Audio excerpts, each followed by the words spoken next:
Di sebuah alam, dua kilatan cahaya biru dan merah yang mana itu adalah Sumeyo dan Baiyoyo, dua gadis cantik yang akan membuat iman kalian tergoyahkan yang tak lain dan tak bukan pernah singgah di hati ini sedang bertarung dengan pasukan misterius dalam balutan aura hitam. Tak hanya cantik jelita, kedua gadis itu juga menyimpan nadi spiritual yin dan yang dalam diri mereka yang menjadi incaran oleh para praktisi kuat, di mana nadi spiritual ini akan menambahkan kekuatan besar bagi praktisi yang menyatu dengan nadi spiritual tersebut. Pasukan misterius terus menyerang dan melakukan pengejaran hingga sang master muncul untuk menangkap Sumeyo dan Baiyoyo hidup-hidup, sehingga kedua gadis itu melakukan serangan gabungan dengan sebuah kekuatan yang mereka punya untuk memblokir serangan musuh.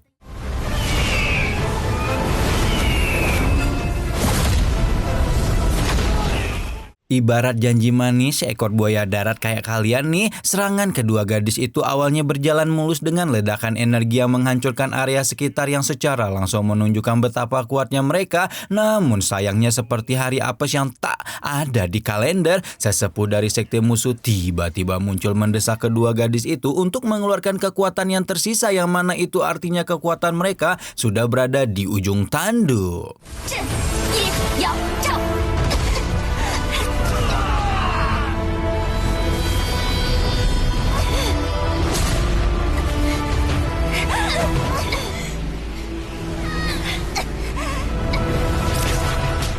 Sementara itu di sebuah tebing jurang yang curam dan penuh bahaya, seorang pemuda ganteng bin Patboy bernama Shen Xiang tampak sedang mencari tanaman obat untuk memulihkan nadi spiritual yang sudah rusak. Setelah berhasil menyelamatkan diri sendiri dari ketergelinciran, Shen Xiang menemukan tanaman obat langka bernama Ganoderma yang mengeluarkan cahaya dari seberang jurang. Namun sebelum ia sempat berhasil menghampiri tanaman obat itu, seekor makhluk buas menyerangnya tanpa aba-aba dari arah belakang dengan cakar monster yang membuat tubuh Shen Xiang terluka parah. Serangan cakar yang sangat tajam itu seketika menerbangkan bayang-bayang mantan. Bayang-bayang Shen Xiang ke masa-masa di mana ia mengalami penderitaan dan penyiksaan dari orang-orang sekitar karena ia dianggap tidak berguna karena tidak memiliki nadi spiritual. Namun bayangan akan hinaan dari masa kelam mematik energi dari dalam diri Shen Xiang untuk melakukan serangan balik pada si makhluk buas dengan cara menjatuhkan sebuah batu besar nan tajam ke kepala si makhluk buas, yang karenanya membuat makhluk itu jatuh terkapar dan tak berdaya. Setelah melewati rintangan yang sulit, ia akhirnya berhasil mendapatkan tanaman Ganoderma yang khasiatnya dipercaya dapat membangkitkan nadi spiritual dalam tubuh seseorang. Tapi yang namanya hidup pasti ada aja gebragannya. Dan itu gangguan datang dari makhluk buas yang rupanya bisa bangkit kembali setelah tadi sempat dikalahkan. Dan hal itu membuat Shen Xiang terpaksa harus melarikan diri, yang berujung pada jatuh terperosoknya sang pemuda ganteng ke sebuah goa besar yang ada di bawah kakinya. Di dalam goa itu, Shen Xiang jatuh menimpa seorang gadis dalam balutan serba biru yang tengah pingsan, yang mana itu ada si gadis cantik Baiyoyo yang tak jauh darinya hadir seorang gadis dalam balutan serba merah yang tak lain adalah Sumeyo. Lalu mereka mengira bahwa Shen Xiang berbuat yang enak-enak kepada Baiyoyo akibat salah pendaratan, tetapi Shen Xiang dengan sigap menjelaskan kejadian yang menimpanya sebelum ia terdampar di goa itu. Karena sinar kejujurannya, kedua gadis cantik pun akhirnya percaya, dan benar-benar karena sinar kejujuran yang terpancar dari diri Shen Xiang, bukan karena good looking doang ya. Namun setelah tahu bahwa Shen Xiang membawa tanaman obat Ganoderma, kedua gadis itu pun seketika memiliki niat terselubung karena mereka juga rupanya membutuhkan tanaman itu untuk memulihkan kekuatan yang hampir habis. Dan karenanya mereka mengeluarkan jurus pamungkas ikan asin centil yang mencoba merayu kucing garong. Shen Xiang seolah terjebak dalam rayuan ikan asin centil, sehingga meskipun ia sempat ragu, ia akhirnya memberikan tanaman Ganoderma kepada kedua gadis itu karena mereka terlihat begitu sekarat, yang walaupun artinya Shen Xiang mengorbankan kesempatan dirinya untuk memulihkan nadi spiritualnya sendiri demi kultivasi.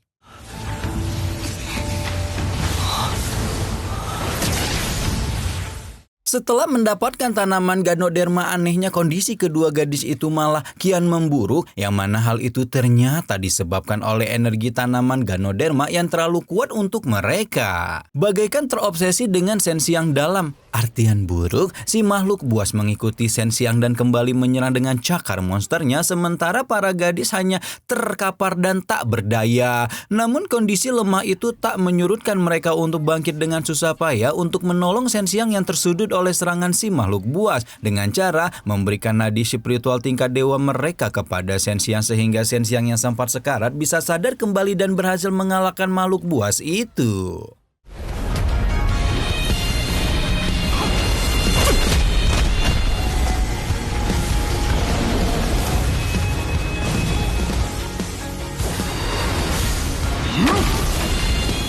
Singkat cerita, Shenxiang terbangun di rumahnya di alam manusia dan dengan mendapati Sumeyo dan Baiyoyo ada di dekatnya. Lalu terkejut saat ia menyadari bahwa kini ia memiliki nadi spiritual Yin dan Yang, yang mana itu adalah perpaduan kekuatan Sumeyo dan Baiyoyo. Ketika Shenxiang menanyakan asal kedua gadis itu, Baiyoyo pun menjawab bahwa mereka berasal dari alam Tianwu, yaitu sebuah tempat yang dipenuhi oleh para kultivator kuat, yang mana sepengetahuan Shenxiang bahwa alam Tianwu dan alam manusia dilarang berinteraksi. Tetapi kemudian Baiyoyo mengancam akan membunuh jika Shenxiang membocorkan keberadaan mereka. Ketika kemudian kedua gadis cantik menumpang, si pemuda ganteng panik karena tenang. Namun kepanikan itu hanya sementara karena Shenxiang dan Shenzhen langsung cosplay ala-ala pasangan romantis di Dracin-Dracin yang viral itu. Tapi kemudian ayah Shenzhen muncul merusak suasana dengan menarik putrinya karena akan mempertemukan sang putri dengan calon pasangan baru bernama Yao Tianhua, yang karenanya memancing kedatangan ayah Shenxiang untuk menuntut penjelasan karena kedua ayah tersebut telah melakukan kontrak pertunangan di antara putra-putri mereka. Ayah Shenzhen pun menjelaskan bahwa Shenxiang tidak pantas bersanding dengan putrinya karena Shenxiang tidak memiliki nadi spiritual hingga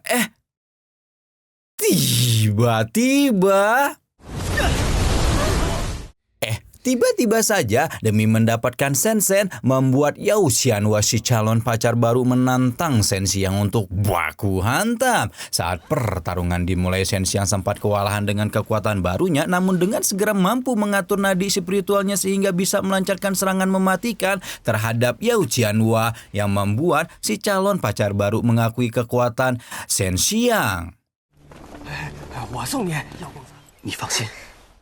Si calon pacar baru pun kembali ke singgasananya dengan harga diri yang jatuh berserakan, namun dengan dendam yang terpendam ia membantu memberikan senjata rahasia kepada seorang tetua yang hendak menggulingkan ayah Shenxiang dalam pertarungan untuk memperebutkan posisi Master Clan. Sementara di rumah Shenxiang, pemuda ganteng itu mencari sosok Sumeyo dan Baiyoyo yang menghilang, tapi kemudian dia menemukan kedua gadis itu sudah dalam versi lite aja alias dalam ukuran mini seperti peri karena tubuh asli mereka telah masuk ke dalam cincin dewa Yin dan Yang. Di sisi lain, ayah Shenxiang tengah membicarakan pertarungan perebutan posisi Master Clan dengan seorang anak buah kepercayaannya dan mengatakan bahwa jika ia tidak selamat maka si anak buah harus membawa Shenxiang pergi. Kembali ke Shenxiang, si pemuda ganteng itu tampak tengah mengasah kekuatannya dengan Sumeyo dan Baiyoyo menyaksikan dengan kagum pada perkembangan Shenxiang. Namun tak lama kemudian mereka teringat orang-orang yang mengincar mereka yang mungkin dalam waktu dekat akan mengetahui keberadaan mereka. Singkat cerita, beberapa hari kemudian pertarungan perebutan posisi Master Clan dimulai dengan sistem yang dirasa Shenxiang tidak adil karena menjadikan sang ayah yang menjabat sebagai ketua klan saat ini sebagai petarung pertama dengan sistem pertarungan bergilir yang mana itu akan memberatkan posisi ayahnya. Tetapi sang ayah maju dengan tanpa keraguan sedikit pun betapa hal itu menunjukkan sosok Master Clan sejati dan kemudian berhasil mengalahkan lawan pertama. Namun si lawan diam-diam curang dengan menerima senjata rahasia dari tetua Shen Yihan yang tempo hari didapat dari Yao Tianhua. Masih ingat kan?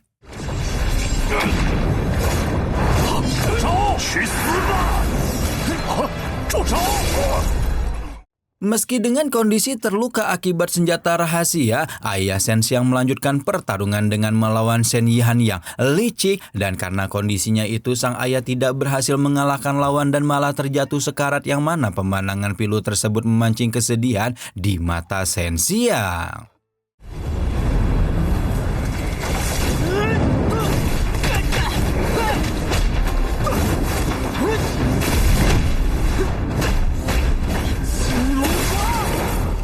Walaupun sempat diremehkan, Shen Xiang akhirnya sempat menghancurkan perisai es si licik dengan kekuatan cakar naganya, namun kemudian dia diserang habis-habisan oleh senjata es yang dimiliki si licik Shen Xiang, hingga akhirnya jatuh tersungkur dengan lemah dan beberapa tombak es bahkan menancap di punggungnya.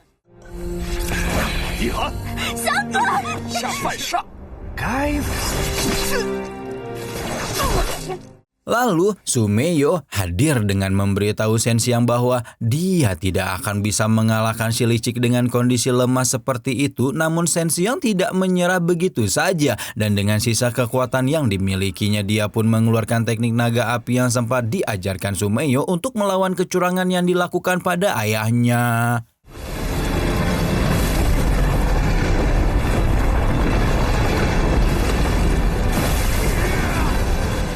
Meski begitu, si licik mengeluarkan kekuatan yang lebih besar dengan kemunculan makhluk primordial piton es yang menyerang Shen Xiang sampai sekarat, dan hal itu membuat Sumeyo tidak tega dan memilih mengorbankan diri untuk memberikan lonjakan kekuatan kepada Shen Xiang.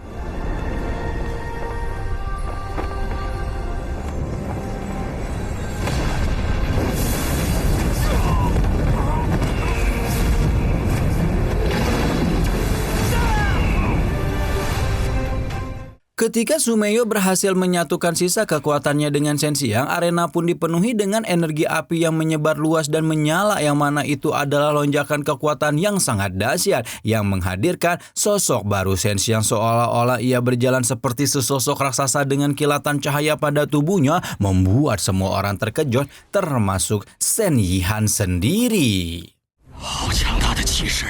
Tidak mau kalah dengan anak kemarin sore, Shen Yihan mengeluarkan kekuatan esnya secara ugal-ugalan, membentuk sebuah pedang raksasa spiritual dan dihantamkan kepada Shen Xiang. Namun, boro-boro dapat menghancarkan tubuh hancur tubuh Shen Xiang, pedang spiritual itu bahkan tak mempan di tubuh Shen Xiang, yang karenanya Shen Yihan mengeluarkan kekuatan yang lain, yang mana itu adalah 3 buah angin topan raksasa yang bergerak ke arah Shen Xiang.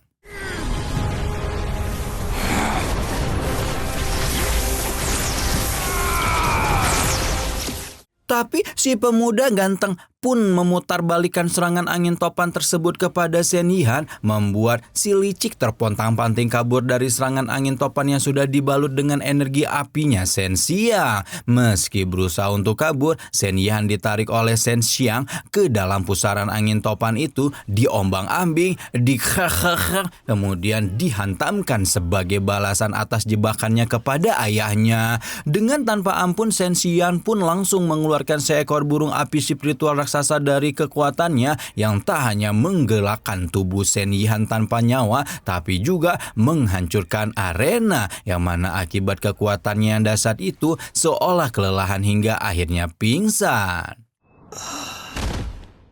Sementara di singgasana, keluarga Yao Tianhua mengamuk karena mendapat kabar bahwa Shen Yihan kalah telak, bahkan setelah Yao Tianhua memberi bantuan berupa senjata rahasianya. Ayah Shen yang berdiri di dekatnya memberitahu bahwa permaisuri langit akan datang, namun Yao Tianhua malah berkata bahwa ia akan menikahi Shen, membuat ayah Shen mengiyakan meski dengan agak ragu. Sementara itu di rumahnya, Shen terbangun dan mendapati sang ayah menghampiri dan menenangkannya. Lalu sepeninggalan ayahnya, hadir Bayoyo yang memati keingintahuan Shen Xiang soal Sumeyo karena gadis aura merah itu tidak terlihat dengan bersama Bayoyo.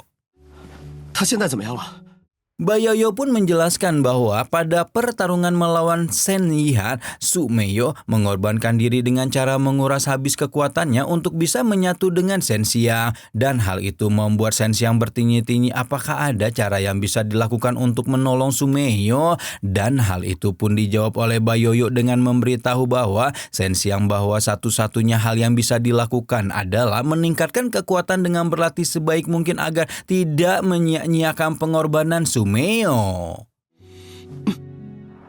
Di lain waktu di sebuah tebing yang curam, Sen Xiang berlatih mempertajam kekuatannya dengan diberi arahan oleh Bayoyo yang mana pelatihan itu tidaklah mudah sehingga Sen Xiang terus mengalami kegagalan berkali-kali. Karena untuk melatih kekuatan elemen petir, dia harus menyerap kekuatan petir sesungguhnya yang begitu kuat. Meski berulang kali gagal, namun Sen Xiang tidak menyerah untuk bisa bangkit lagi. Terlebih dia tahu bahwa keluarga Yao tak akan berhenti mengganggu keluarga Sen dan bersamaan dengan itu, Bayoyo seakan memberi motivasi dengan mengingatkan Sen Xiang agar jangan sampai menyia-nyiakan pengorbanan Sumeyo. Tidak lama kemudian Sen Xiang hendak mandi di sebuah kolam bening yang permukaan airnya seolah ditaburi bunga-bunga yang cantik dan sebuah pemandangan yang tak kalah cantik di depan sana mengaburkan fokusnya dan membuat Sen Xiang salah tingkah yang mana di depannya itu. Hai. Dengan posisi salah tingkah itu, Sen Xiang menjelaskan bahwa dia tidak bermaksud untuk mengintip Bayoyo yang sudah. Selang beberapa saat 3 orang bertopeng muncul menyerang Sen Xiang dan mereka sempat beradu pedang namun tentu saja dengan mudah dikalahkan oleh Sen Xiang sebelum akhirnya Yao Tianhua menyusul muncul dan ketiga orang bertopeng itu adalah anak buahnya.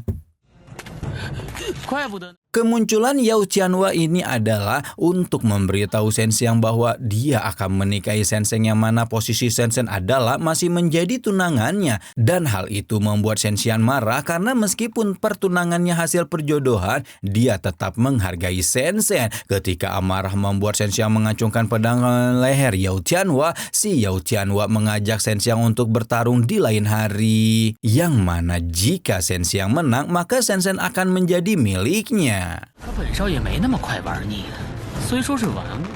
Di tempat lain, Sen Xiang marah kepada ayahnya karena tidak memberitahukan soal pertarungan antara Sen Xiang dan Yao Tianhua lebih awal dan hal itu membuat Sen Xiang khawatir kalau Yao Tianhua akan merencanakan niat jahat menghabisi Sen Xiang. Ketika Sen Xiang berusaha pergi dengan menyerang pengawal, Permaisuri Langit menghampiri dan di situ diketahui bahwa Sen Xiang adalah muridnya. Sen Xiang berlutut memberi hormat sementara Permaisuri Langit melangkah melewatinya ke arah sebuah pintu setelah mengatakan bahwa Sen Xiang tidak perlu sungkan yang mana instruksi kecil sang Permaisuri membuat Sen Xiang segera bangkit berdiri dan melangkah mengikuti sang Permaisuri. Dengan agak ragu Sen Xiang mengatakan sesuatu yang membuat langkah Permaisuri Langit terhenti dan meskipun terlihat merasa sungkan, Sen Xiang akhirnya mengatakan keinginannya agar sang Permaisuri menolongnya untuk suatu hal. Sementara di suatu tempat, Bayoyo mendekati sepohon kayu daunnya rimbun dengan dominasi warna ungu yang indah, yang mana di situ ada raga Sumeyo yang terkulai lemah di udara dengan kondisi tak sadarkan diri dan terkurung dalam gelembung cahaya kemerahan. Sudah bisa ditebak bahwa kedatangan Bayoyo adalah untuk mengunjungi sang besti yang begitu dia sayangi, lalu dengan mudah menembus gelembung cahaya itu dan berdiri di belakang tubuh Sumeyo yang masih terkulai tak sadarkan diri. Bayoyo memeluk Sumeyo dengan penuh sayang dan dengan penuh harap akan kesembuhan sang besti hingga seolah ketulusannya itu membangunkannya sang besti dari keterlelapannya.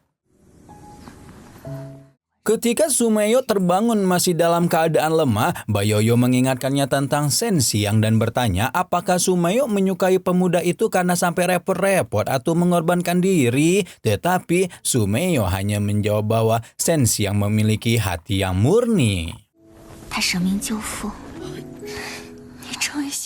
Di tempat lain, Yao Tianhua nampak duduk-duduk manja di singgasana portable-nya dengan para pengawal bertopeng sebagai pemandu yang di saat bersamaan Shen Xiang dan sang ayah sudah tiba lebih awal di tempat yang telah ditentukan, yang mana pertemuan itu adalah untuk memenuhi janji pertarungan di antara Shen Xiang dan Yao Tianhua untuk memperebutkan Shen Shen, yang bagi Shen Xiang pertarungan tersebut bukan sekedar perebutan seorang gadis, melainkan untuk menjaga harkat dan martabat Shen Shen sendiri, karena tunangannya tersebut bukan barang yang bisa diperebutkan begitu saja tuh.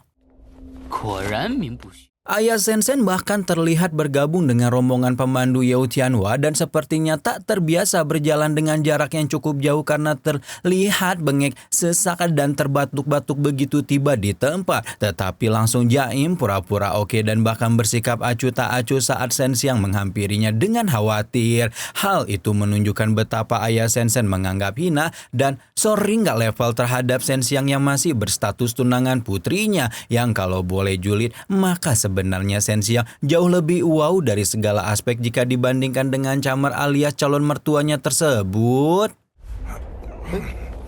Sementara itu tak jauh dari lokasi arena, Shen Shen sendiri berdiri di sebuah balkon dengan perasaan cemas yang menyelimutinya mengetahui bahwa Yao Tianhua sudah mencapai alam Fanwu tingkat 6 dan karenanya mencemaskan Shen Xiang yang mungkin tidak akan bisa mengalahkan lawannya, sehingga meminta permaisuri langit yang nampak tengah bersemedi memanjatkan doa untuk menolong Shen Xiang.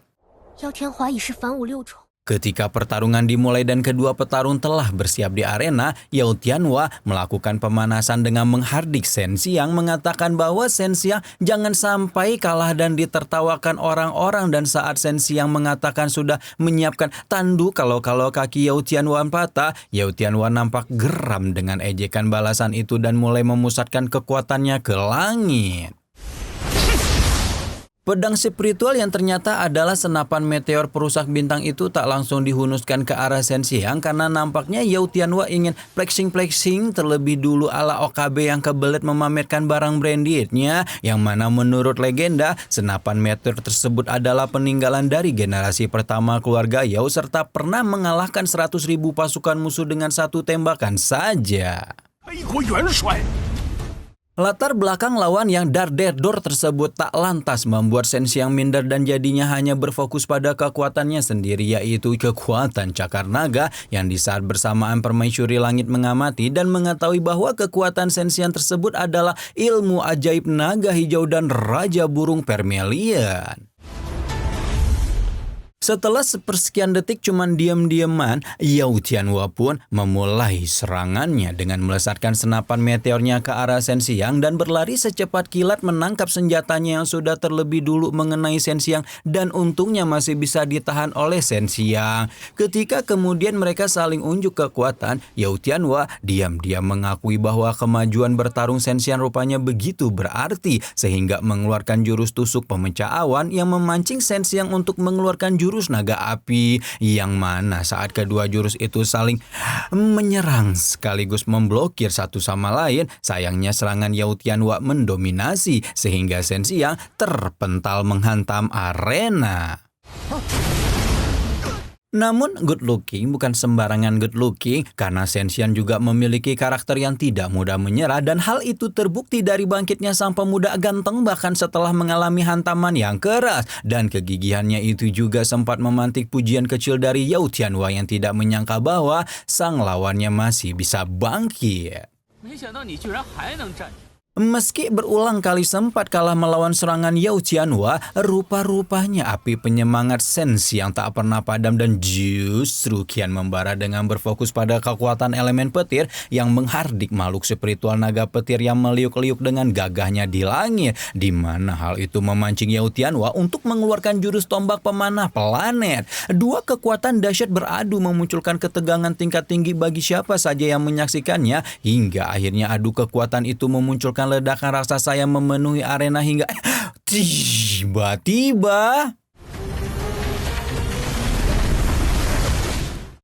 Tiba-tiba saja Ayah Sensian dan Ayah Sensen nampak percaya tak percaya dengan apa yang mereka lihat, sementara Yao Tianhua dengan susah payah bangkit berdiri dan dengan sinis bertinyi-tinyi. Bagaimana bisa atuh Sensiang teh bisa memiliki kekuatan seperti itu? Saat Sensiang bertanya apakah Yao Tianhua ingin mengaku kalah jika tidak ingin bertarung lagi, Yao Tianhua malah menjawab dengan senyuman sinis dan dengan kekuatan yang lebih besar. Di mana di atas kekuatan jurusnya tersebut terdapat aura roh senjata yang kuat, dan Sensiang bersumpah pada dewa bahwa ia tidak ingin kalah dengan berusaha menyerap kekuatan petir langit dan bumi yang membuat serangannya lebih edan-edanan lagi.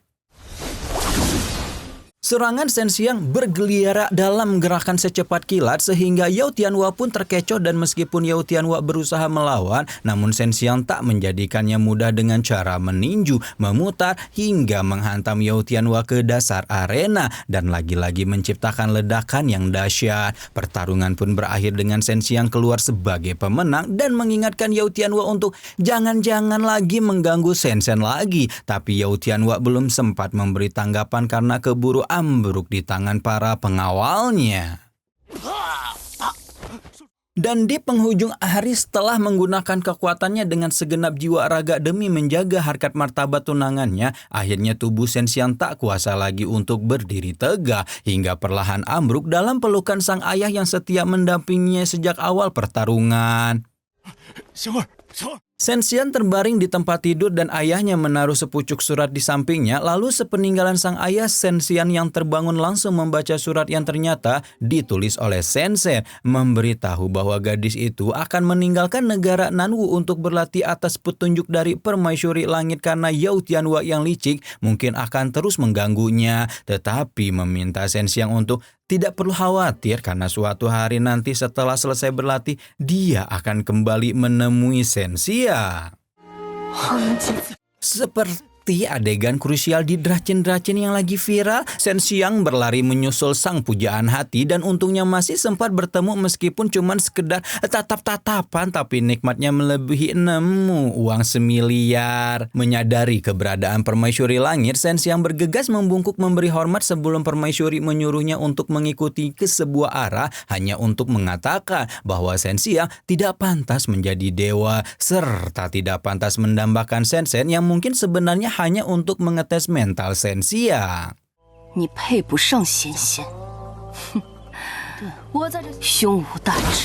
Sensiang memiliki keyakinannya sendiri untuk tidak mau meremehkan dan berjanji bahwa suatu hari nanti akan bergabung dengan sekte bela diri paling kuat untuk menjadi orang paling kuat di seluruh daratan serta tidak akan pernah meninggalkan Sensen. Hal itu membuat sang permaisuri yang sempat menganggap Sensian lancang berubah pikiran untuk memberi ampunan jika Sensian dapat menepati janjinya dengan yang diucapkannya. Lalu Sensiang menghampiri Sensen dan mengatakan bahwa Sensen sangat berbakat dan keputusannya untuk mengikuti petunjuk sang guru benar adanya dan akan mencari sang tunangan kemanapun ketika suatu hari nanti selesai berlatih. Kemudian mereka saling berpelukan erat dan si cantik Sensen memberikan tusuk kondenya sebagai kenang-kenangan sebelum akhirnya melesat terbang bersama dengan Permaisuri Langit. Di bawah langit lainnya, Yao Tianhua juga memandangi kepergian Sensen dan Permaisuri Langit yang terbang menyerupai kilatan asap yang dengan pandangan dendam bersumpah untuk tidak akan pernah melepaskan Sensian begitu saja. Lalu seperti orang yang ingatannya digondol mantan, Yao Tianhua uring-uringan dan melampiaskan kekesalannya pada para pengawal. Di saat itu hadir sesosok gadis cantik dengan boneka gundulnya disusul oleh dua sosok pria yang salah satunya berpenampilan serba hitam sedangkan yang satunya berpenampilan serba putih, yang ketiganya tampak begitu misterius dan jauh-jauh datang dari Tianwu. Sementara itu di kediamannya, Sensiang yang tengah melatih kekuatannya terkejut senang mendapati Su Meiyo tiba-tiba muncul dengan mengatakan bahwa ilmu 4 elemen Sensiang telah meningkat pesat serta lebih jantan dari sebelumnya. Lalu melepas untuk melakukan transmusi sehingga nampak kilatan cahaya di sekujur tubuh si ganteng dengan posisi duduk bersila yang berubah melayang. Ketika kemudian Shenxiang salah tingkah karena Sumeyo menawarkan diri untuk ia dengan cepat mengenakan bajunya dan meminta Bayoyo yang sedari tadi berdiri memandang keluar jendela untuk mengajarinya nadi spiritual Yin. Namun ditolak karena harus terlebih dulu memperkuat nadi spiritual Yang-nya yang belum rampung. 让你别用就别用，心亮。悠悠姐， Selang beberapa waktu saat Shenxiang tengah berlatih mengasah kekuatan didampingi sang ayah, seorang pelayan datang melapor bahwa seseorang misterius yang dicurigai sebagai perbuatan keluarga Yao telah menyerang pabrik pil dan menculik para pekerja di hutan pinggiran kota. Dan di saat itu pun Shenxiang bersama ayah dan pasukannya langsung menuju hutan untuk mencari sosok misterius itu. Hingga akhirnya sosok misterius yang dicari pun memperlihatkan batang hidungnya yang tak lain dan tak bukan adalah pelindung keluarga Yao. 等候多时，沈族长。 Bulan seolah menjadi saksi bisu atas pertarungan di antara keluarga Shen dan keluarga Oban yang sebenarnya dijelaskan oleh ayah Shenxiang bahwa saat masih di negara Nanwu, si keluarga Obat bahkan mampu membunuh 3 klan besar dalam satu malam saja, yang mana kekuatan mereka tidak dapat diremehkan. Saat pasukan keluarga Shen maju langsung mendapat serangan yang begitu kuat dengan kilatan cahaya merah yang melesat cepat dan beberapa pengawal langsung terbunuh oleh tebasan pedang si mata merah. Tebasan pedang itu memancing ayah Shenxiang untuk balas menyerang, namun lagi-lagi pedang si mata merah menebas seorang pengawal membuat Shenxiang memberikan serangannya, tapi dihadang oleh serangan cewek boneka yang di saat bersamaan menggoda Shenxiang dengan rayuan mautnya. Shenxiang yang kuat iman nampak tak tergoda sama sekali dan lanjut menyerang, namun kembali dihadang oleh makhluk spiritual besi dari kekuatan si cewek boneka. Dan walaupun Shenxiang sudah berusaha melawan serangan bertubi-tubi, namun masih kalah kuat.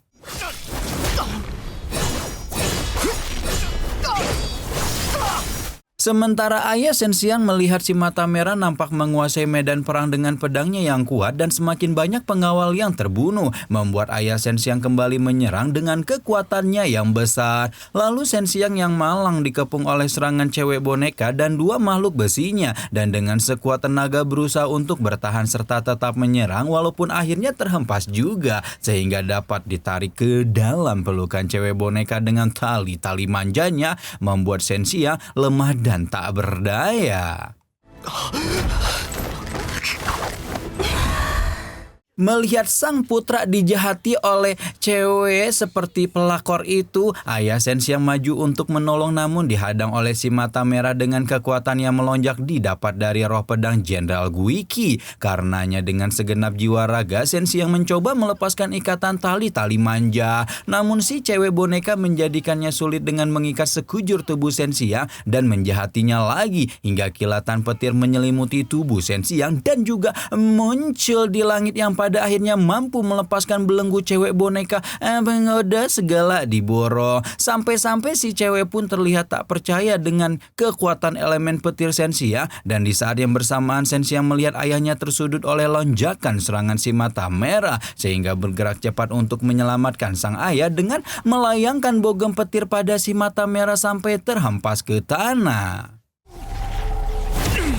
Tapi keterhempasan si mata merah tak berlangsung lama karena tubuhnya bangkit untuk kembali menyerang Shenxiang sampai terjatuh ke tanah. Lalu saat serangan susulan muncul dengan lonjakan yang berkali lipat, ayah Shenxiang berusaha menghadang serangan susulan itu untuk menolong putranya, namun kalah dan terpental hingga lemah dan tak berdaya. Mimpi apa Shenxiang semalam sampai ketiban apes melawan si mata merah yang kekuatannya mengerikan? Tapi meski dengan kondisi lemah tetap berusaha merangkak, walaupun kemudian makhluk besi menusuk tangannya dengan pedang yang mencegah bergerak menolong sang ayah yang ditendang serangannya. Anak mana sih yang tega melihat ayahnya hendak ditancapkan pedang si mata merah? Dan kekuatan kasih sayang di antara ayah anak itu seolah memunculkan lonjakan kekuatan elemen petir pada diri Shenxiang hingga menghadirkan makhluk spiritual naga petir, namun kekuatannya itu belum mampu mengalahkan musuh sehingga dari tempat lain Bayoyo membantu dengan menghadirkan kabut spiritual untuk mengelabui musuh, sehingga Shenxiang bisa diam-diam menggendong ayahnya untuk kabur. Dengan kondisi terluka seperti itu, Shen Xiang terus berlari menggendong ayahnya dan sempat tersandung akar pohon besar hingga terguling dan menyadari betapa dia harus membalas perbuatan Yao Tianhua yang kejam, lalu kembali menggendong sang ayah ke sebuah goa yang aman. Ketika Shen Xiang mengistirahatkan ayahnya di dalam goa dengan penuh rasa sayang dan kekhawatiran itulah, Su Meiyo dan Baiyoyo muncul dengan memberitahukan bahwa sang ayah terluka parah namun masih bisa disembuhkan. Dan mereka juga memberitahu bahwa si cewek boneka masih berusaha mencari Shen Xiang dan menyuruh Shen Xiang untuk mencari cara agar kabur. Lalu Shen Xiang memutuskan untuk mengecoh perhatian keluarga obat agar ayahnya bisa selamat. 你可别让奴家 Setelah keluar dari goa untuk mengistirahatkan ayahnya, rupanya Shen Xiang masih berada dalam pengawasan cewek boneka yang kemudian menyerangnya melalui dua makhluk besinya di antara pepohonan hutan yang tinggi. Lalu cewek lampir itu menanyakan keberadaan ayah Shen Xiang dengan maksud yang tidak baik, membuat amarah Shen Xiang memuncak dan segera mengeluarkan serangan, walaupun cewek itu dapat dengan mudah menghindarinya. Dan ketika Shen Xiang berada di posisi yang enak banget buat nonjok, cewek lampir itu hingga tiba-tiba saja cewek lampir itu menimang boneka gundulnya sambil mengasihi Shen Xiang dari atas pohon, namun dalam hitungan detik sudah melompat turun untuk menyerang si ganteng hingga terlempar menghantam pohon yang lain. Lalu muncul tali-tali manja melilit tubuh Shen Xiang yang untungnya dapat segera terputus oleh kekuatan aura api milik Shen Xiang. Tak hanya mampu memutus hancurkan lilitan tali itu, kekuatan aura api Shen Xiang juga dapat menumbangkan makhluk besi yang menyerangnya dengan beringas. Dan tak suka dengan kekalahan itu, cewek lampir pun menghidupkan boneka gundulnya sehingga nampak bulatan mata kecilnya yang bergerak-gerak, menandakan bahwa boneka gundul itu siap mengejar Shen Xiang. 要如何才能破除这印记？ Melalui telepati spiritual, Shen Xiang bertanya kepada dua ciwi cantik tentang cara menghilangkan tanda pengunci di dadanya, namun Baiyoyo menganggapnya sebagai sesuatu yang tidak bisa dihilangkan. Ciwi cantik itu memberitahu bahwa tanda pengunci itu merupakan segel pakem yang berasal dari tubuh Ina, hingga tiba-tiba muncul serangan yang meledak-ledak membuat Shen Xiang jatuh, terlempar ke tanah, disusul sebentuk boneka nyebelin yang menyudutkan dirinya ke wajah si ganteng atas perintah dari cewek lampir. Meski sempat terpental akibat jedutan yang menandak itu, Shen Xiang pun bangkit dengan meledakkan kekuatan naga apinya dan mengambil kesempatan untuk bersembunyi barang sebentar demi bisa mencabut paksa tanda yang tertanam di dada dengan cakar naga hijaunya.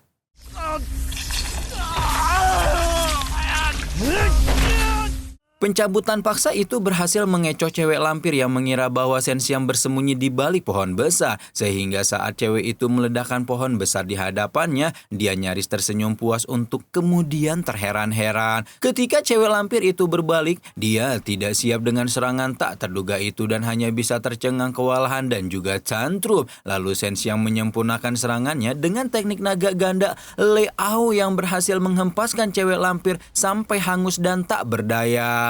Hingga tiba-tiba lagi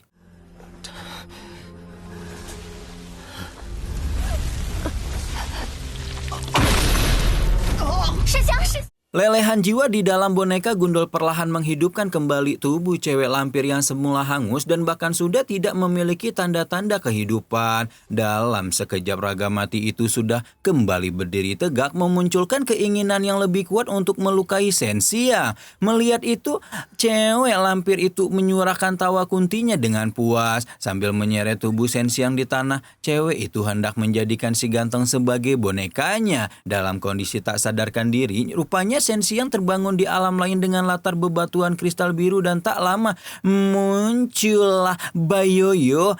Dan dalam kebingungan Shen Xiang menanyakan tempat mereka berada saat ini, namun Baiyoyo tidak memberitahunya secara langsung. Di situ ternyata Baiyoyo sengaja tidak mengajarkan ilmu Nadiyin kepada Shen Xiang karena khawatir Shen Xiang tidak akan mampu menandingi kekuatan jahat yang akan menghilangkan akal sehatnya dan haus darah jika ilmu Nadiyin diwariskan.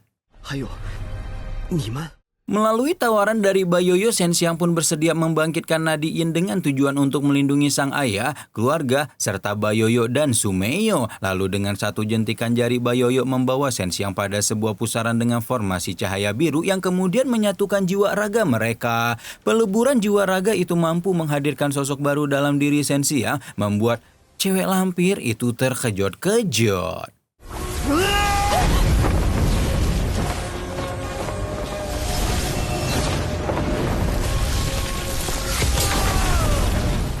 Sosok baru yang merupakan sosok nadi yin itu menyedot cewek lampir ke sebuah alam yang dihasilkan dari teknik neraka Jiu Yan, alam baka Senlo, dan di sana terdapat banyak makhluk penyerang yang mengerikan. Meski kewalahan dengan kepungan makhluk penyerang, cewek itu tetap berusaha menyerang dengan tali-tali manjanya. Lalu saat merasa memiliki kesempatan, cewek itu pun mengeluarkan tendangan pada sosok nadi yin yang ternyata tembus pandang dan justru berbalik mencengkram kaki cewek itu serta mengempaskannya ke kerak neraka. Kemudian sebagai pertahanan terakhirnya, cewek lampir itu mengeluarkan makhluk spiritual raksasa yang dapat dihancurkan dengan mudahnya oleh sosok nadi yin.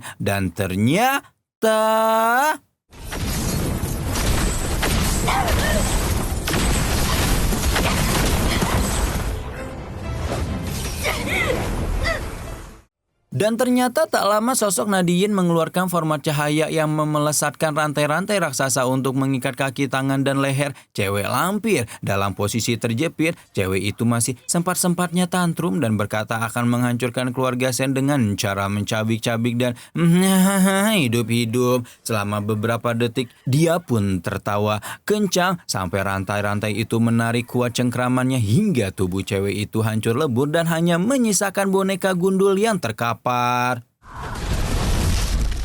Keluar dari alam baka Senluo, Shen Xiang dan Bayoyo sudah kembali ke jiwa raga masing-masing dalam kondisi kelelahan yang teramat sangat. Sebelum menghilang ke dalam kilatan cahaya biru, Bayoyo sempat mengatakan bahwa lain kali Shen Xiang hanya bisa bergantung kepada nasibnya sendiri, dan si ganteng itu pun membalas dengan ucapan terima kasih. Di situ Shen Xiang menyadari kedatangan dua pelindung keluarga Yao lainnya dan dia pun bergegas untuk pergi. Terlihat pria pedang dan pria topeng berhenti mengejar karena kehilangan jejak dan mereka menduga bahwa Shen Xiang masuk ke tempat yang berbahaya sehingga mereka berpikir bahwa Shen Xiang cari mati sendiri.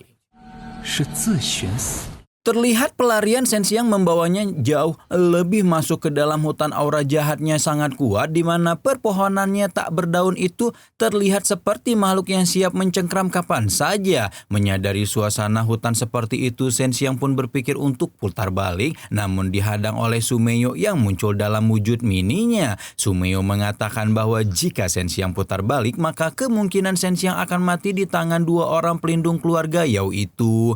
Sementara mencari tempat yang lebih aman untuk mengobati sang ayah, Shen Xiang menanyakan kabar Bayoyo dan Sumeyo mengatakan bahwa kakak seperguruannya itu sedang dalam proses pemulihan seperti ketika dulu Sumeyo menyatukan diri dengan Shen Xiang saat melawan Shen Yihan. Melihat raut muka Shen Xiang yang bersedih, Sumeyo mengatakan agar Shen Xiang tidak perlu merasa bersalah karena meskipun Bayoyo mengorbankan diri demi mengaktifkan nadi yin untuk membantu Shen Xiang, namun hal itu telah menjadi sesuatu yang mereka sepakati sebelumnya. Di situ seketika Shen Xiang dan Sumeyo merasa getaran hebat di hutan tersebut hingga ternyata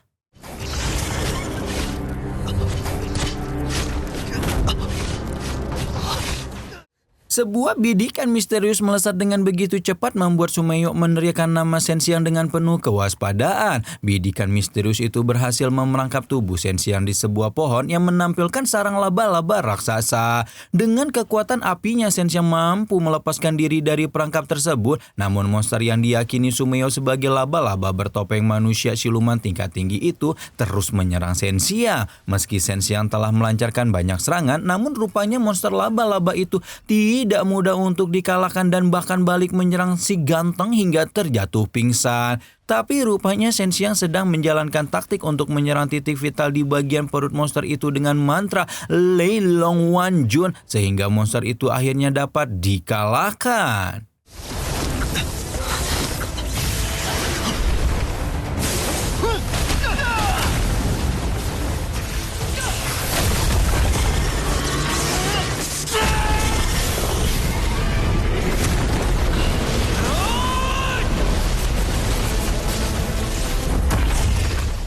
Namun sayangnya darah monster itu memancing roh kebencian di bawah tanah yang menampilkan aura kerak neraka dengan cairan berapi-api yang menyala-nyala. Jiwa-jiwa yang gentayangan karena dendam semasa hidup seketika menyerbu Shenxiang dan pada awalnya makhluk itu satu persatu bisa ditangkis oleh Shenxiang. Namun dengan jumlah yang tak terhitung jumlahnya dan terus menyerbu, makhluk-makhluk yang seperti zombie itu rasanya mustahil untuk dikalahkan. Dalam kondisi terdesak, Sumeyo menyuruh Shenxiang untuk segera melarikan diri sambil masih berusaha menangkis makhluk-makhluk yang menyerangnya. Tapi kemudian tak ada lagi yang bisa Shenxiang lakukan karena serangan makhluk-makhluk gentayangan itu di luar kendalinya. Hingga akhirnya Shenxiang terjebak dalam kepungan makhluk-makhluk gentayangan yang satu persatu menindih tubuhnya. Sehingga dia pun bahkan mengira dirinya hendak mati di saat itu juga. Hingga kemudian seolah pertolongan surgawi datang membuat makhluk-makhluk gentayangan itu mengalihkan perhatian dari Shenxiang. Lalu dalam sekejap terlihat api cahaya menyapu habis makhluk-makhluk itu hingga tak ada satupun yang dibiarkan tersisa.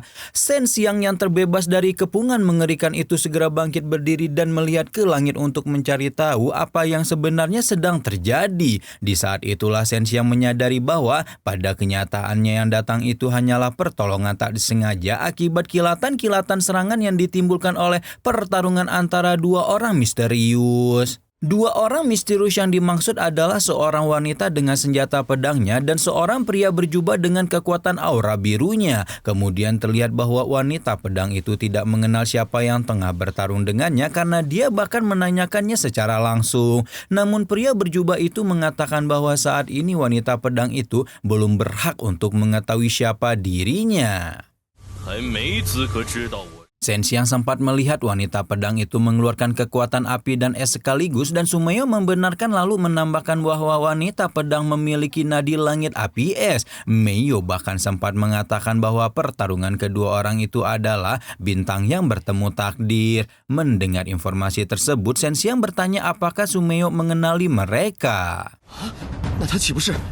Dengan raut waspada, Meiyo berkata bahwa pria berjubah berasal dari alam nirwana sementara wanita pedang yang bernama Xingjian berasal dari dunia Fanau dan sulit untuk menentukan siapa yang akan menang di antara mereka. Namun Shenxiang berharap agar wanita pedang itu yang bisa bertahan. Lalu Meiyo mengatakan bahwa jika pria berjubah dari alam nirwana menangkap nadi yin dan yang dalam diri Shenxiang, maka hal itu akan segera membahayakan dan Meiyo menyuruh Ganteng untuk bergegas untuk pergi.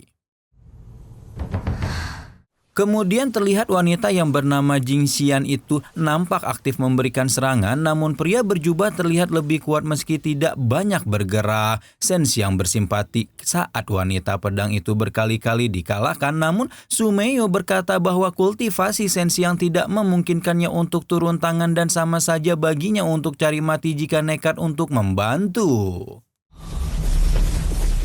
Lalu terlihat pria berjubah mengancam wanita pedang untuk menyerahkan dua orang wanita yang mungkin diketahuinya. Namun wanita pedang itu menyatakan ketidakmengertiannya dan pria berjubah menyebutkannya keras kepala membuat pertarungan di antara keduanya kembali berlanjut. Untuk sejenak pria berjubah yang kuat itu mampu dikalahkan oleh teknik pedang api es milik wanita pedang. Namun pria berjubah itu segera mengeluarkan teknik sihir mengikat dewa yang mampu mengikat tubuh wanita pedang hingga terlempar dan tak sadarkan diri.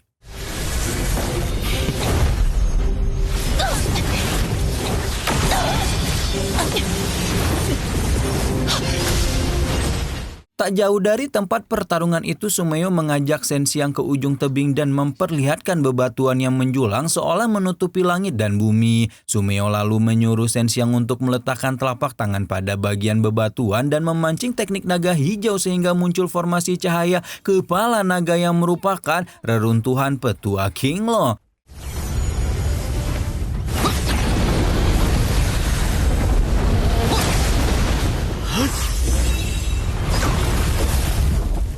Namun saat hendak menuju ke sana atas bimbingan Sumeyo, Shen Xiang malah teringat pada wanita pedang yang menaruh rasa simpati di hatinya. Setelah hampir meninggalkan hutan detik itu juga, Shen Xiang pun mengurungkan niat dan nekat berlari untuk menghampiri wanita pedang yang terkapar pingsan. Shen Xiang langsung menggendong wanita pedang itu keluar melewati pintu spiritual bersama dengan Sumeyo. Terlihat kepergian wanita pedang itu menyisakan kebingungan bagi pria berjubah sehingga pria berjubah itu pun bergerak ke sana kemari seolah mencoba memberitahu jalan keluar yang mungkin ditempuh oleh lawannya. Sementara itu di dalam goa, Shen Tianwu terbangun dengan luka yang menganga di dadanya dan sesaat ayah Shen Xiang itu pun bertinyi-tinyi tentang keberadaan dirinya karena saat Shen Xiang mengistirahatkannya di sana dirinya masih dalam kondisi tak sadarkan diri. Dengan langkah yang tertati-tati ayah Shen Xiang pun berusaha untuk keluar dari tempat yang dirasanya asing itu. Ketika kemudian terdengar suara orang-orang yang mengatakan belum menyisir tempat Shen Tianwu berada, ayah Shen Xiang itu segera menyadari ada sesuatu yang tidak beres dan dia pun segera bersembunyi. Tak lama kemudian terlihat 3 orang pengawal yang di awal-awal muncul sebagai anak buah Yao Tianhua memasuki goa, lalu salah seorang di antara mereka menemukan genangan darah di tanah dan menyadari bahwa ayah Shen Xiang memang bersembunyi di tempat itu. Setelah Shen Xiang tak sengaja dibantu oleh wanita pedang ketika di hutan zombie, kini giliran si ganteng ini yang membantu sang gadis yang terluka parah akibat pertarungannya dengan pria berjubah. Lawan yang dihadapi gadis pedang Xin Jian memang tidak kaleng-kaleng karena berasal dari alam nirwana yang sangat sulit untuk ditaklukkan meski sudah mengerahkan segala cara. Melihat wanita cantik paripurna kayak Xin Xian terkapar, tentu saja atuh membuat dia tidak tega sehingga dengan segera dia pun harus memberikan pertolongan pertama agar nyawanya bisa diselamatkan. Namun Shen Xiang malah dicap mata keranjang oleh Primani Sumeyo yang diam-diam juga menaruh perhatian dengan MC ganteng kita tersebut. 他是因为我们才伤成这样。 Walaupun Meyoyo sedikit cemburu buta dengan perhatian yang diberikan oleh Shen Xiang kepada Jin Xian, namun peri berbaju merah itu tetap bersedia membantu gadis pedang yang sudah kehilangan banyak kekuatannya. Alih-alih ikut membantu mengecek luka yang dialami gadis pedang, Shen Xiang memilih menjauh sedikit demi menjaga pandangannya karena Meyoyo mau tak mau harus membuka dikenakan oleh si gadis pedang. Walaupun agak ada rejeki depan mata nggak dilihat, tapi Shen Xiang tahu dong bahwa aurat wanita nggak boleh dilihat, takut dosa. Segera setelah Meyoyo mengecek luka yang dialami gadis pedang, dia pun terpaksa meminta bantuan Shen Xiang agar memberikan belayan hangat kepada gadis itu karena dia pun membutuhkan energi transfer energi spiritual agar lukanya bisa segera disembuhkan. Di sisi lain ayahnya Shen Xiang yakni Shen Tianwu masih bertatih-tatih berusaha untuk menyelamatkan diri dari kejaran anak buah Yao Tianhua yang berusaha ingin menghabisi nyawanya. Meski sebenarnya bisa menjauhkan diri dari kejaran itu, tetapi luka yang menganga di tubuh Shen Tianwu membuat darahnya terus menetes sehingga kemanapun dia melangkah maka tetesan darah itu menjadi jejak yang sangat sulit untuk dihapuskan. Bahkan Shen Tianwu sempat terhunus pedang salah satu musuhnya yang membuatnya keadaannya semakin memburuk meskipun dia tetap bisa menyelamatkan diri. Sementara itu, Xin Jian diketahui ternyata terkena serangan teknik pengikat spiritual abadi dari lelaki berjubah yang membuat keadaannya tidak semudah itu untuk disembuhkan. Terlebih lagi tingkat kultivasi gadis pedang itu jadi menurun drastis karena energinya telah terkuras, terlebih saat dia berusaha menangkis serangan-serangan berbahaya yang dilesakkan oleh lelaki berjubah. Alih-alih menolong gadis yang belum sadar tersebut, jiwa Pak Boy Shen Xiang meronta-ronta ketika malah menangi dua anugerah kuasa yang tersembunyi di balik baju gadis pedang tersebut. Beruntung Meyoyo menghalangi pandangan si Shen Xiang ini harus diketruk ya kepalanya sesaat sebelum si gadis pedang bangun dari tidur panjangnya. Ketika Xin Jian tersadar, dia seketika ingin menyerang Shen Xiang dengan pedangnya dan nyaris saja menusuk wajah si ganteng dan Pak Boy itu. Shen Xiang dituduh telah melakukan perbuatan yang enggak-enggak pada Xin Jian, mengingat baju yang dipakai gadis pedang itu sudah ditanggalkan entah kemana. Ditambah lagi peri merah Meyoyo bergegas sembunyi di balik tubuh Shen Xiang yang bikin pemuda itu tertuduh dan semakin tersudut karena Xin Jian berpikir kalau bukan Shen Xiang, siapa lagi atuh? Sesaat setelah itu beruntung Shen Xiang berhasil menjelaskan apa yang terjadi sehingga dia berhasil selamat dari kemarahan Xin Jian yang merasa sudah dinodai karena bajunya sudah di-unboxing. 这女人， Walaupun kultivasi dan lukanya belum pulih sepenuhnya, tetapi gadis pedang itu tak mau larut dalam luka yang dialaminya dan segera menanyakan di mana atuh sebenarnya dia teh sedang berada. Shen Xiang yang membawanya ke tempat itu juga tak begitu paham dengan asal-usul tempat tersebut dan hanya menjelaskan bahwa dia menemukannya secara tidak sengaja. Yang terpenting bagi Shen Xiang sekarang adalah bisa menyelamatkan Xin Jian dari bahaya maut yang mengintai ketika dia baku hantam melawan lelaki berjubah yang kekuatannya sangat membagongkan. Di tempat yang menyimpan rahasia terselubung itu, Shen Xiang dan Xin Jian semakin akrab satu sama lain dan tiba-tiba saja keduanya dikejutkan dengan adanya sungai jernih yang misterius. Tanpa Fafifu was-was mereka pun langsung nyemplung ke dalam sungai bawah tanah yang mencurigakan tersebut demi bisa menguak rahasia apa yang tersembunyi di sana. Meski sempat ragu, namun Shen Xiang nekat melakukan hal itu demi secepat mungkin mendapatkan obat bagi ayahnya yang dia kira masih aman di dalam goa persembunyian.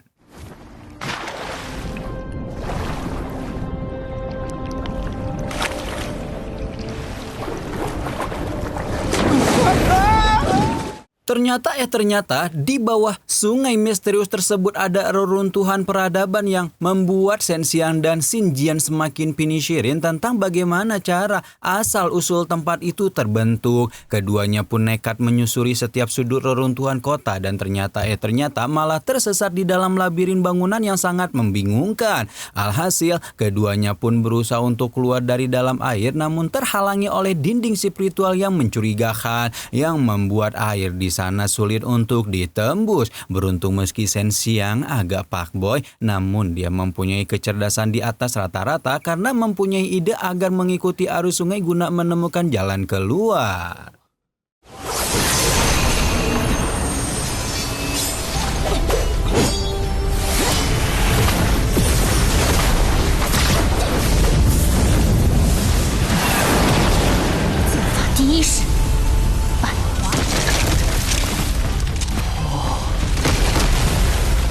Upaya Xin Jian untuk menembus atap keras pelindung sungai akhirnya membuahkan hasil berkat teknik pedang dewa miliknya yang membuat Shen Xiang terkejut sampai menelan ludah. Namun bukannya membebaskan mereka, keadaan itu justru membuat air dari sungai berubah menjadi banjir bandang yang menerjang labirin reruntuhan kota sehingga Shen Xiang dan Jin Xian ikut terbawa arus yang sangat deras.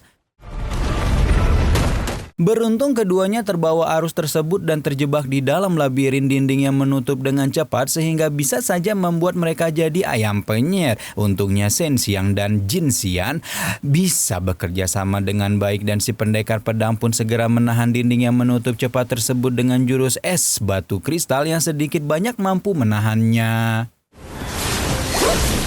Tapi masalah belum selesai sampai di situ saja karena dinding labirin terlalu kuat untuk ditahan dengan tangan Shen Xiang dan batu kristal yang telah dikerahkan si gadis pedang. Keduanya mau tidak mau harus mengeluarkan tenaga yang lebih besar demi bisa selamat dari himpitan dinding labirin tersebut. Hingga akhirnya, keduanya sukses selamat dari tempat yang mengerikan itu. Namun masalah lain segera datang menghampiri mereka karena terperosok ke dalam tempat warisan para leluhur di mana di tempat itulah keduanya melihat ada teratai api abadi yang sangat berharga. Karena di tempat itu cuman ada mereka berdua, mereka pun tidak buru-buru mengambil harta karun tersebut, melainkan lebih dulu untuk menyembuhkan luka di tubuh sang gadis pedang.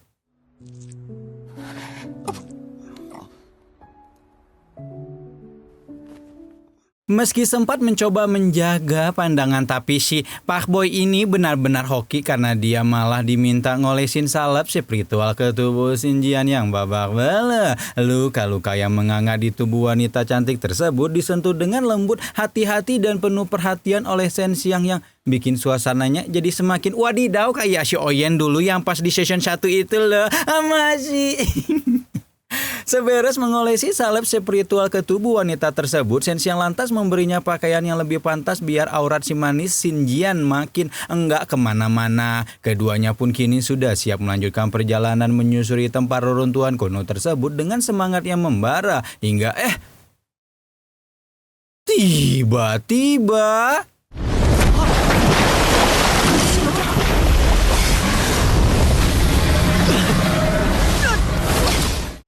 tiba-tiba saja, naga azur penunggu reruntuhan kuno itu menampakkan batang hidungnya sambil melepaskan serangan berbahaya yang mendadak hingga membuat Shen Xiang terpental. Menurut Xin Jian, naga tersebut memiliki kekuatan api yang tersembunyi dan mau tidak mau mereka harus baku hantam melawannya jika ingin selamat dari tempat tersebut. Dengan sisa-sisa tenaga yang masih ada di tubuh masing-masing, keduanya pun bahu-membahu mengatasi perlawanan sang naga meski tubuh musuh tersebut jauh lebih besar dan mengerikan.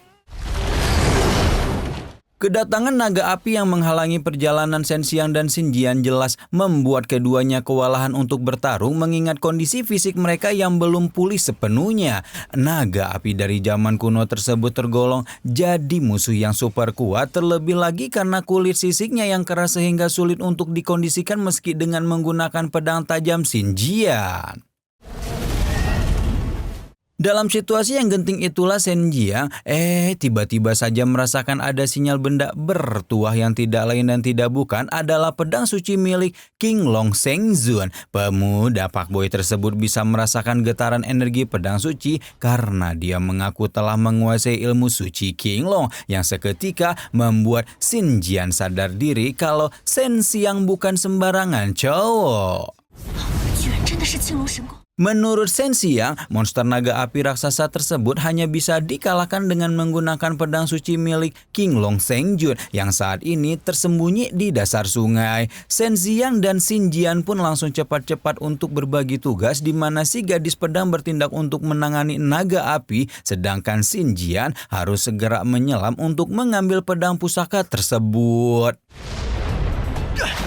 Akan tetapi situasi yang dihadapi tidaklah mudah karena Xin Jian malah kekuatannya tersegel gara-gara terpental akibat serangan naga ular yang mengakibatkan dia hanya mampu mengerahkan kemampuan tak lebih dari 30%-nya. Di waktu yang bersamaan itu juga Shen Xiang langsung menuju ke titik di mana pedang sakti itu tertancap dan tidak pakai lama lagi dia pun bergegas untuk mengambil benda itu demi menaklukkan sang naga.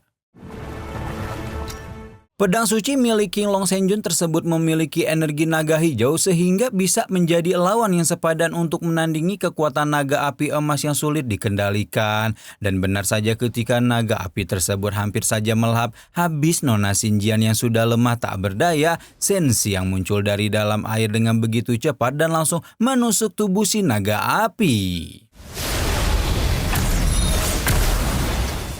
Jiwa fuckboy Shen Xiang kembali bergejolak saat dia menggendong Xin Jian si gadis pedang usai ia hampir wassalam akibat serangan-serangan berbahaya dari naga api raksasa. Shen Xiang berjanji akan segera menyembuhkan luka di tubuh Xin Jian yang terluka parah sambil sesekali ia mengusap marjan merah yang mengalir dari mulut gadis tersebut. Hingga tiba-tiba naga api itu bangkit kembali untuk menyerang keduanya dari belakang, namun untungnya refleks Shen Xiang begitu satset sehingga dia bisa menahan gempuran dari makhluk monster naga raksasa.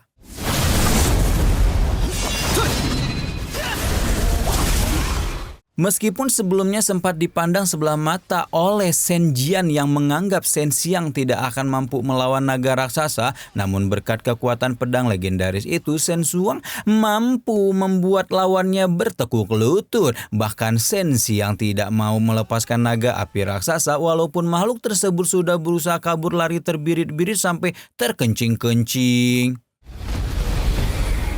Seberes menaklukkan naga api raksasa yang menghalangi perjalanannya, Shen Xiang berniat untuk membantu Xin Jian menyembuhkan luka-lukanya yang sangat-sangat parah. Xin Jian berujar bahwa luka yang dialaminya hanya bisa disembuhkan dengan menggunakan teratai api hijau yang sebelumnya sempat mereka temukan ketika tiba di reruntuhan kota misterius tersebut. 还是我抱你去吧。Hati wanita mana sih yang enggak berdegup kencang saat mendapatkan perhatian yang begitu tulus dari seorang lelaki? Begitulah yang dialami oleh Xinjian si gadis pedang yang awalnya sempat sebel sama Xinjiang, namun akhirnya ia pun takluk dalam peyukan hangat si Pak Boy gantong itu. Mereka lantas berjalan melewati bebatuan reruntuhan kota kuno sambil saling berpelukan erat agar tidak jatuh ke dalam sungai yang berbahaya. Setibanya di titik teratai api hijau berada, Xinjiang langsung duduk bertapa untuk menyerap energi benda tersebut dan mengajak Xinjiang untuk ikut menyerap kandungan harta karun yang langka. Tawaran Xinjiang tak disia-siakan oleh Xinjiang untuk semaksimal mungkin menyerap kebaikan teratai hijau, meski bukan untuk dirinya sendiri melainkan untuk Baiyoyo yang masih terluka di alam bawah sadarnya. Kebaikan yang dipersembahkan Xinjiang dirasakan menjalar dengan begitu lembut di sekujur tubuh Baiyoyo yang sedang didampingi oleh Meiyoyo di dalam alam kesadaran. Baiyoyo langsung sadar kalau kesembuhannya berkat bantuan dari energi spiritual teratai api hijau yang diekstrak sehari-harinya oleh Xinjiang bersama Xinjiang. 火青莲， Bukan hanya itu saja, teratai api hijau mampu memulihkan raga dan batin seorang Xinjiang dan Xinjiang yang sebelumnya sudah terluka parah akibat serangan-serangan dari naga api raksasa. Mereka yang sedang merasakan tubuhnya segar bugar kembali, tiba-tiba saja dikejutkan dengan getaran hebat seperti gempa yang membuat batu-batuan di tempat itu berjatuhan. Getaran layaknya gempa bumi yang membuat bebatuan di situs kuno itu berjatuhan ternyata berasal dari kemunculan portal teleportasi yang memanggil Xinjiang untuk segera pulang ke wilayah Sekte Pedang. Dengan berat hati Xinjiang mengatakan bahwa itulah saat yang tepat untuk berpisah agar masing-masing dari mereka bisa melanjutkan perjalanan sendiri tanpa saling merepotkan lagi. 在之后，我会拜入武道宗门，我必须去结束这一切。 Ketika Xinjiang bertanya kemana Xinjiang akan pergi setelah ini, gadis pedang itu malah dibikin cemburu buta gara-gara Xinjiang mengaku ingin pergi ke sebuah sekte demi janjinya pada perempuan lain. Akan tetapi Xinjiang belum tahu mau pergi ke sekte bela diri yang mana, sehingga kesempatan itu langsung dimanfaatkan Xinjiang untuk mengajaknya gabung dengan sekte Taiwu. Jimat dari sekte Taiwu yang dikasih sama Xinjiang nantinya bisa digunakan Xinjiang untuk gabung dengan perguruan silat itu tanpa perlu pendaftaran atau seleksi yang panjang. Dengan kata lain, Xinjiang bisa masuk ke sekte Taiwu lewat jalur orang dalam karena dia sudah membuat Xinjiang selamat dari mara bahaya dan bisa berjalan sejauh ini. Saat kehangatan di antara mereka berdua semakin terjalin erat, tiba-tiba saja inti binatang buas dari naga raksasa muncul di atas udara yang segera diambil dengan tangan Xinjiang. Inti binatang buas naga api raksasa itu sebenarnya bisa membuat Xinjiang meningkatkan level kultivasinya secepat kilat tanpa harus melalui tahap yang seharusnya. Tapi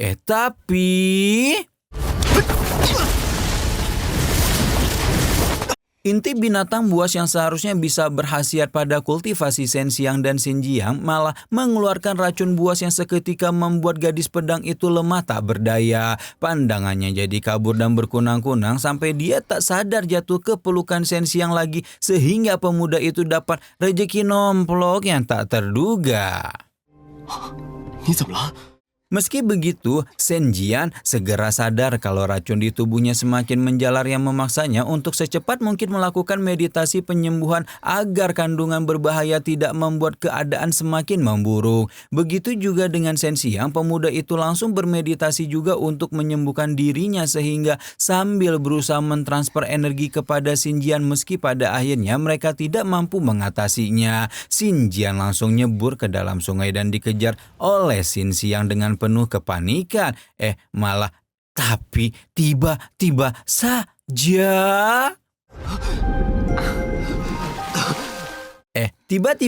Xinjiang muncul dari dasar sungai untuk memberikan hadiah terindah pada Xinjiang yang mendarat dengan mesra tepat di bibir manisnya. Tidak berhenti sampai di situ saja, Xinjiang menarik tubuh Xinjiang ke dalam air lalu keduanya melakukan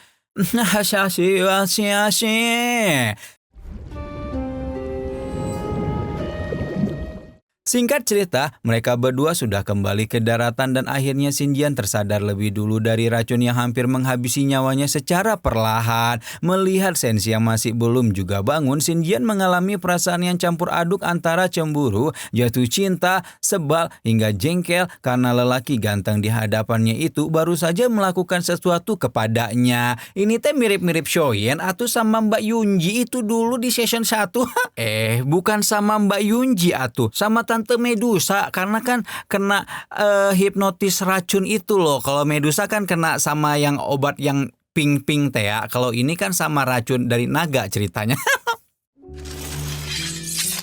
Rasa cemburu yang membakar hati seorang Xinjian semakin menjadi-jadi ketika dia membelai wajah Shen Xiang dan malah menemukan tusuk kondek dari balik baju pemuda ganteng tersebut. Xinjian jadi sadar bahwa Shen Xiang sudah punya kekasih hati yang sedang diperjuangkan, sehingga membuat dia sadar diri kalau sedang berada di antara dua hati yang saling mencintai.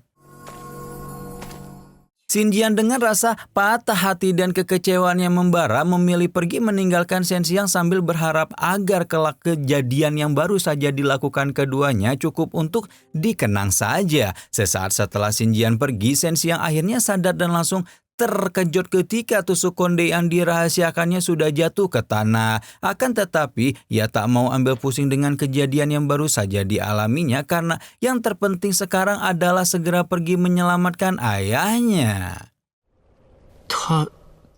Sementara itu di sisi lain ayahnya Shen Xiang yakni Shen Tianwu masih berusaha kabur dari kejaran para penjahat bayaran yang memanfaatkan sisa-sisa tenaga yang semakin menipis. Shen Tianwu tak menyangka kalau anaknya Xian ternyata sudah mulai mempunyai kekuatan yang jauh lebih hebat dan bisa berani masuk ke dalam hutan tanpa jalan yang sangat mengerikan. Dengan keadaan tertati-tati seperti itu sambil menahan perih yang menjalani tubuhnya dengan ringih, tiba-tiba saja Tian Tianwu dikejutkan dengan kemunculan sosok bertopeng yang selama ini memburunya. Shen Zuchang. Kabar keberhasilan Shen Xiang menghindari para pemburu bayaran yang ingin menghabisinya akhirnya sampai juga ke telinga Yao Tianhua melalui laporan anak buahnya yang selalu tunduk dan patuh pada semua perintahnya. Putra mahkota yang juga berniat membabat habis ayah Shen Xiang itu bertekad akan turun tangan langsung karena para target buruannya tergolong sulit untuk ditaklukkan. Sementara itu di hutan tanpa jalan, Yao Yin yang lagi asyik main game ternyata diam-diam telah menangkap Shen Tianwu yang memang sudah kehabisan tenaga sehingga babak belur meski cuma melawan para kroco-kroco keluarga Yao. Lagi asyik-asyiknya ngegame, Yao Yin tiba-tiba dikejutkan dengan sebuah keributan yang datang dari para anak buahnya yang ternyata digeprek habis oleh Shen Xiang. 在杀了你们之前， Kedatangan Shen Xiang ke dalam tempat itu seketika membuat anak buah keluarga Yao yakni Jenderal Barbar terkejut karena anak muda itu bisa selamat menembus kengerian hutan tanpa jalan. Bermodal kekuatan kultivasinya sudah semakin membaik, Shen Xiang menegaskan dirinya tidak mungkin bisa mati kalau belum menghabisi anggota keluarga Yao yang selama ini sudah membuat rusuh sana-sini. Mendengar rasa percaya diri Shen Xiang begitu besar, Jenderal Barbar langsung naik pitam sehingga dia pun tanpa basa-basi langsung mengajaknya untuk baku hantam.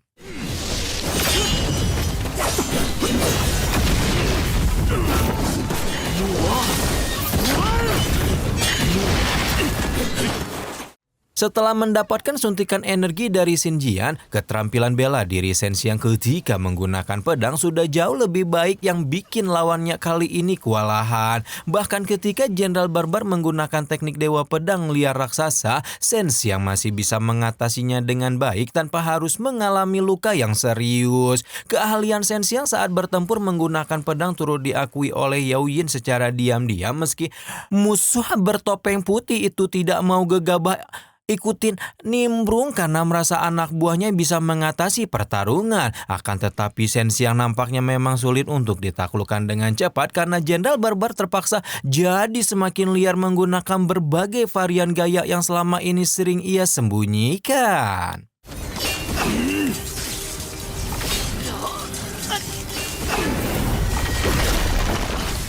Meski sudah mengalami peningkatan tetapi kehebatan Shen Xiang tidak mau diakui oleh Jenderal Barbar yang menilai kalau anak muda itu cuman punya pedang bagus namun tidak dengan keterampilan manfaatnya. Di sini Jenderal Barbar jelas tidak mau dibuat malu oleh Shen Xiang sehingga dia harus menyerang sisi psikisnya terlebih dahulu sebelum mengambil kesempatan untuk menusuknya secara brutal. Ucapan yang keluar dari mulut musuhnya sedikit banyak mempengaruhi mental Shen Xiang yang jadi sadar kalau dia belum begitu mumpuni jika harus beradu pedang melawan Jenderal Barbar secara dekat. Mau tidak mau Shen Xiang lebih memilih untuk bertahan menghindari serangan-serangan lawannya terlebih dahulu sebelum dia mengambil kesempatan saat musuhnya mulai kewalahan.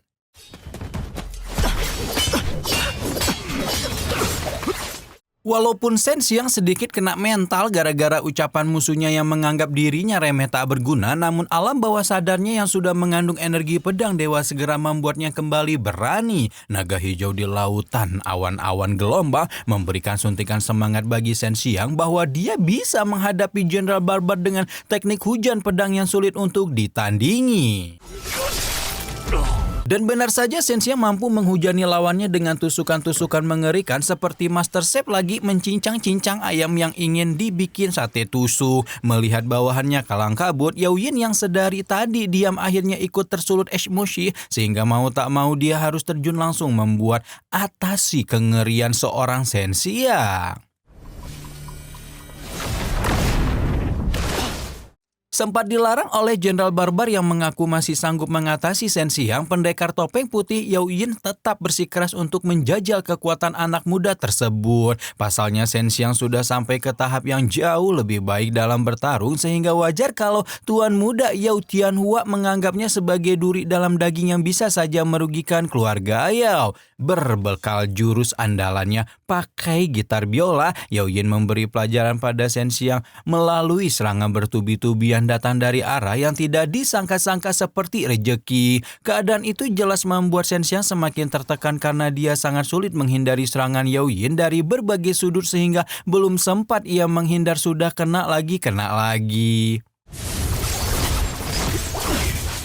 Jadi Shen Xiang sangat sulit menghindar dari serangan Yao Yin karena lawannya ini memakai teknik formasi nada pembantai yang bisa dikendalikan secara brutal dari berbagai arah. Sederhananya misalnya Yao Yin membunyikan kunci gitar biola C, maka serangan akan datang secara tak terduga dari arah depan, belakang, atas, dan bawah. Situasi inilah yang membuat Shen Xiang sulit membaca serangan lawan. Meski lambat laun dia mulai memahami bagaimana serangan-serangan itu datang menghampirinya. Hanya saja Shen Xiang harus lebih dulu mengendalikan tubuhnya yang sudah mulai melemah lantaran bertubi-tubi ia dijatuhi serangan dari Yao Yin yang cukup tajam.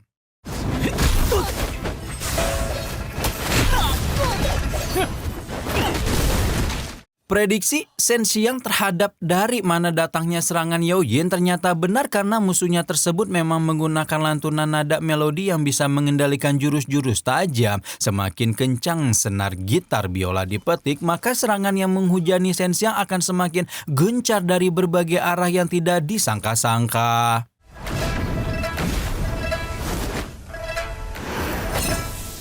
Akibatnya Shen Xiang harus mengandalkan ketajaman pendengarannya yang membuat dia memejamkan mata namun memasang telinga dengan baik dan benar agar bisa merasakan getaran serangan yang dilesarkan oleh Yao Yin. Upaya Shen Xiang itu pun berhasil dengan mulus yang membuat Yao Yin terkejut sampai ia terpaksa mengeluarkan teknik andalan yang biasanya mampu menghabisi lawan dalam waktu yang sekejap mata.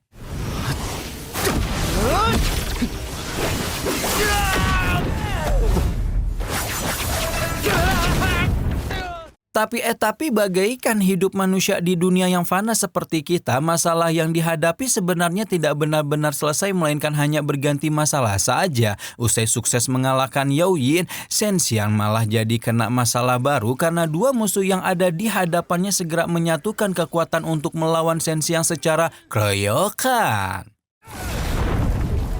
Keadaan yang tidak berimbang itu jelas membuat Shen Xiang jatuh bangun sempoyongan, terlebih lagi ketika dua lawannya sama-sama menggunakan teknik yang lebih edian dari sebelumnya. Meski begitu, Shen Xiang memang bukan lawan yang sembarangan karena dia bisa mengimbangi berbagai jurus dari kedua lawannya seorang diri. Teknik hujan kelopak bunga sakura yang digunakan Yaoyin jelas membuat Shen Xiang kelabakan karena serangan aneh itu mengepung tubuhnya dari berbagai sudut. Namun beruntung, pedang hijau yang ia gunakan juga memiliki teknik 1000 pedang yang bisa memberikan serangan balik kepada Yaoyin sampai membuat gitar biola kesayangannya sempat terkena serangan dan nyaris hancur.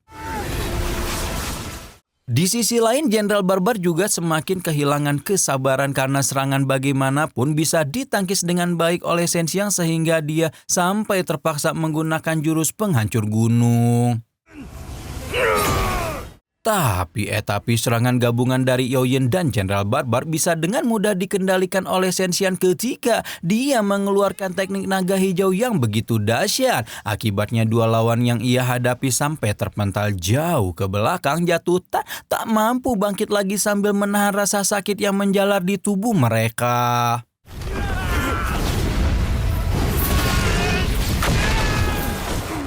Saat itulah Shen Xiang tanpa ampun menghunuskan pedangnya tepat ke dada Jenderal Barbar yang membuat nyawanya tersebut akhirnya melayang ke nirwana. Namun saat Shen Xiang hendak menuntaskan perlawanan Yaoyin yang sudah tak berdaya, niatnya seketika diurungkan gara-gara ayah tercintanya yang sudah ditangkap akan segera dikirim ke alam baka. Melihat ayahnya sudah disandra jelas membuat Shen Xiang tersudut karena kalau ia berani melawan atau bergerak satu langkah saja maka pedang tajam itu akan leher ayahnya. Meski begitu Shen Xiang memiliki rencana lain dengan cara membuang pedang dan cincinnya seolah-olah dia sudah mengaku kalah dan menyerah di tangan Yaoyin. Yaoyin tidak mengerti kalau di cincin yang dibuangnya menyimpan suatu energi rahasia yang bisa diaktifkan dengan cepat untuk mengevakuasi ayahnya dari belenggu anak buah keluarga Yao. Melihat rasa percaya diri mendadak muncul dari mulut Shen Xiang, Yaoyin langsung tersulut emosi dan memerintahkan anak buahnya agar menghabisi Shen Tianwu hingga tiba-tiba